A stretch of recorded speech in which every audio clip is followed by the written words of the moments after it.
ఇంటి గడప మీద నిలబడకూడదు అని చెప్పడానికి గల ముఖ్య కారణాలు గడపను లక్ష్మీదేవి స్వరూపంగా, ఇంటికి రక్షణగా భావించడం మరియు ఇంటి లోపలికి బయటకు వెళ్ళేటప్పుడు సురక్షితంగా ఉండటం, అలాగే అశుభాన్ని నివారించడం వంటి సాంస్కృతిక సాంప్రదాయక విశ్వాసాలు.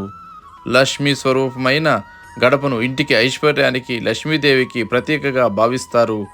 గడపపై నిలబడటం అంటే లక్ష్మీదేవిపై అపవిత్రంగా వ్యవహరించినట్లుగా భావిస్తారు. గడప ఇంటిని బయటి దుష్ట శక్తుల నుండి రక్షించే శక్తిగా నమ్ముతారు. దానిపై నిలబడటం అర్చనను బలహీనపరుస్తుందని భావిస్తారు. గడప దాటి వెళ్ళేటప్పుడు శుభాన్ని అశుభాన్ని తీసుకురావడంలో గడప పాత్ర ఉంటుంది. గడపపై నిలబడితే అశుభం ప్రవేశిస్తుందని, మంచి జరగదని నమ్ముతారు.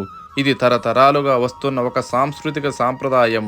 ప్రజలు ఈ సాంప్రదాయాన్ని గౌరవిస్తూ కాలు పెట్టడాన్ని పాపంగా భావిస్తారు.